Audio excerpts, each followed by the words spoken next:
Hello all. इस lecture में हम लोग सॉल्व करेंगे ये प्रॉब्लम को, जो कि हमारे पास है charged oscillator in an electric field. इसको हम लोग सॉल्व करेंगे यूजिंग पर्टर्बेशन थ्योरी, और इसमें हम लोग एग्जैक्ट एक्सप्रेशन भी निकालेंगे। तो charged oscillator in an electric field जो है, ये प्रॉब्लम क्या है। Suppose A particle of charge q and mass m which is moving in a one dimensional harmonic potential of frequency omega. ठीक है, आपके पास एक हार्मोनिक ऑसिलेटर है जो एक इलेक्ट्रिक फील्ड में प्रेजेंट है, वहां पे इलेक्ट्रिक फील्ड, और उस इलेक्ट्रिक फील्ड में हार्मोनिक ऑसिलेटर क्या कर रहा है, मूव कर रहा है। Omega is subjected to a weak electric field epsilon bar in the x direction. Find exact expression for the energy. Okay, पहला प्रॉब्लम ये है कि आपको एग्जैक्ट एक्सप्रेशन निकालना है। दूसरा है calculate the energy to first non zero correction and compare it with the exact result. तो आपको सबसे पहले एग्जैक्ट रिजल्ट निकालना है, वो हम लोग देखेंगे, और फिर उसके बाद हम लोग निकालेंगे पर्टर्बेशन थ्योरी की सहायता से रिजल्ट निकालेंगे। ओके, तो सबसे पहले अगर हम बात करें, हमारे पास यहाँ पे 1 सेकेंड। ओके, सो हमारे पास परटर्ब्ड हैमिल्टोनियन क्या होगा।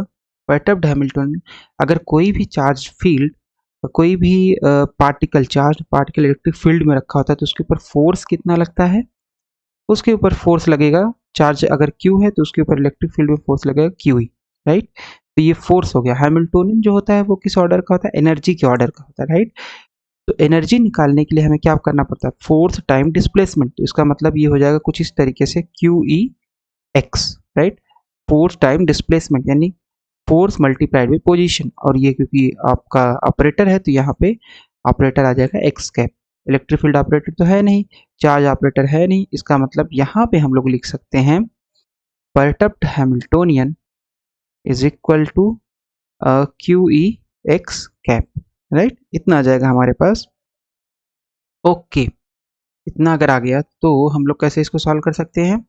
ये आ गया परटर्ब्ड हैमिल्टोनियन, और एग्जैक्ट हैमिल्टोनियन हमारे पास क्या होगा, वो हमें पता है। H zero is nothing but p square upon 2m plus half m omega square x square, right. तो ये हो गया काइनेटिक एनर्जी पार्ट, और ये हो गया पोटेंशियल एनर्जी। तो पोटेंशियल एनर्जी कितना होता है हार्मोनिक ऑसिलेटर का, half m omega square x square.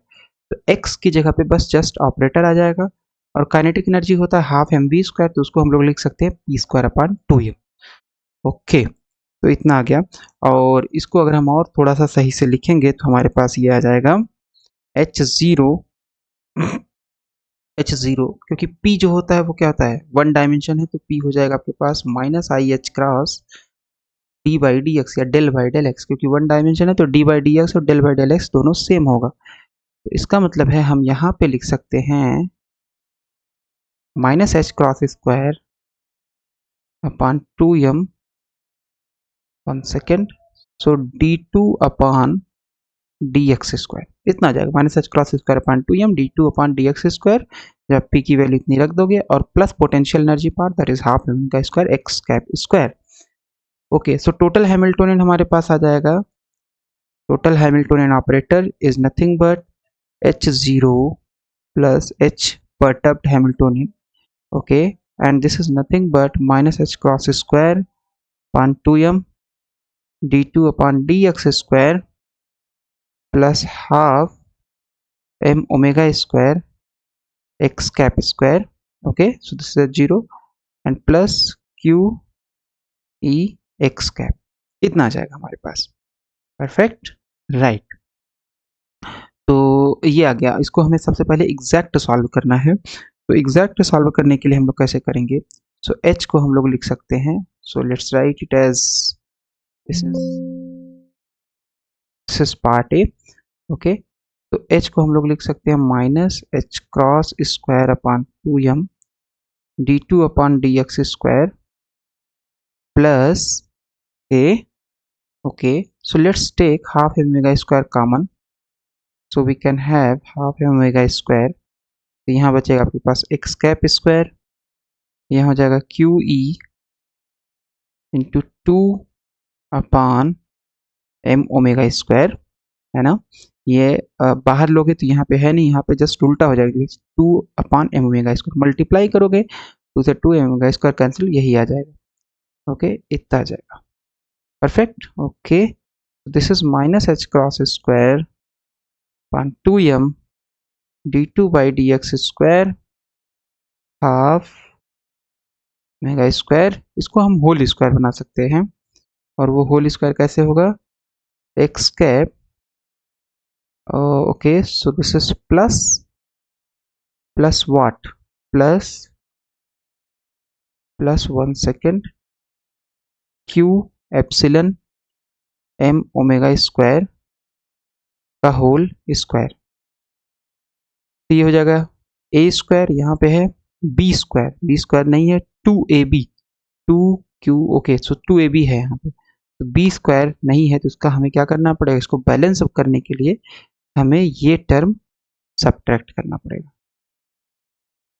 इसका whole square, right, square omega की पावर 4, इतना आ जाएगा हमारे पास। ओके, इतनी वैल्यू आ जाएगी हमारे पास। So if we substitute, this is our h cap, if we substitute, let y cap is nothing but x cap plus qe m omega square, तो हमारे पास इसके करस्पॉन्डिंग जो पोजीशन होगा, तो this is your position operator, और इसके corresponding अगर आप पोजीशन निकालोगे तो हमारे पास हो जाएगा y is equal to x q e m omega square. तो डिफ्रेंशिएट कर दोगे x के रिस्पेक्ट में या लेट से y के रिस्पेक्ट में, ओके, या इन्फिनिटिजिमल डिफ्रेंशिएशन, तो dy ये हो जाएगा dx, dy is equal to dx, right. या थोड़ा सा और सही से करना चाहें अगर हम लोग, तो dy बाई dx हमारे पास आ जाएगा, x के रिस्पेक्ट में करेंगे ये हो जाएगा 1, ये तो कांस्टेंट है 0, ओके, तो this is dy by dx is equal to this much. और अगर आप, हमें निकालना क्या है, हमें निकालना है d psi by D x, let say, तो d psi by D x हमारे पास क्या जाएगा, चेन रूल से लिख सकते हैं d psi by D y, और यह जाएगा d y by D x, इसकी वैल्यू 1 है, तो ये हो जाएगा, okay, so this is your d psi by D y, right. और अगर आप d two psi by D x square करोगे, तो d two psi by d, यहाँ पे इधर भी एक्स के रिस्पेक्ट में डिफ्रेंसिएशन, तो इधर भी एक्स के रिस्पेक्ट में डिफ्रेंसिएशन, ओके, और चेन रूल जब लगाएंगे तो ये हो जाएगा D by D Y D psi by D Y के, and this is D Y upon D X, right, है ना। चेन रूल लगाओगे तो डी बाई डी एक्स है, तो ये हो जाएगा D by D Y D psi by D y, okay, d by D y, और ये d y by D x हो जाएगा। Perfect, d y by D x की वैल्यू कितनी है, 1 है, इसका मतलब आ जाएगा d two psi upon D x square is nothing but इसकी वैल्यू तो 1 है, तो ये हो जाएगा d two psi by D Y square. तो इसलिए अगर हम लोग ये श्रोडिंगर इक्वेशन में रख दें, सॉरी ये हैमिल्टन ऑपरेटर में इसकी वैल्यू सब्स्टिट्यूट करेंगे, तो कितना आ जाएगा, h cap minus H cross square upon 2m D two psi by D Y square, okay, plus half m omega square, this is your y cap का square, and यहाँ पे आपके पास है minus Q square square upon m square omega 4, okay, इतनी value आ जाएगी आपके पास।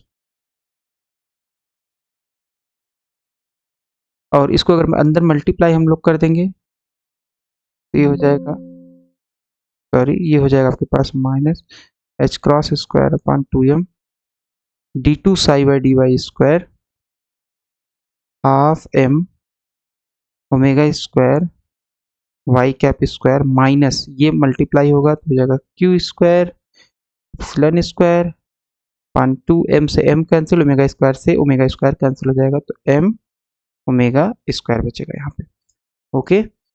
तो हमें पता है क्वांटम मैकेनिक्स से कि अगर इस तरीके का एक्सप्रेशन है minus h cross square upon 2m D two psi by D Y square plus half omega square y square, इस तरीके का अगर है तो ये बेसिकली कैसे हमें प्रतीत होगा, जैसे एक वन डायमेंशनल हार्मोनिक ऑसिलेटर आपका मूव कर रहा है विथ एक्स्ट्रा कंट्रीब्यूशन इतना, राइट। तो इसके करस्पॉन्डिंग जो एनर्जी होगी आपके पास वो हो जाएगी n plus half H cross omega. अगर केवल इतना पार्ट होता तो ये हो जाता n plus half H cross omega, but एक कांस्टेंट कंट्रीब्यूशन और है, तो ये कांस्टेंट कंट्रीब्यूशन कुछ नहीं इसमें ऐड हो जाएगा, and that is nothing but minus Q square epsilon square 2m omega square. Okay, इतना आ जाएगा हमारे पास Q square upon 2m omega square. तो ये हो गया आपका एग्जैक्ट रिजल्ट इतना आ रहा है हमारे पास। अब हम लोग नेक्स्ट लेक्चर में करेंगे इसका पर्टर्बेशन थ्योरी के हिसाब से कैलकुलेशन।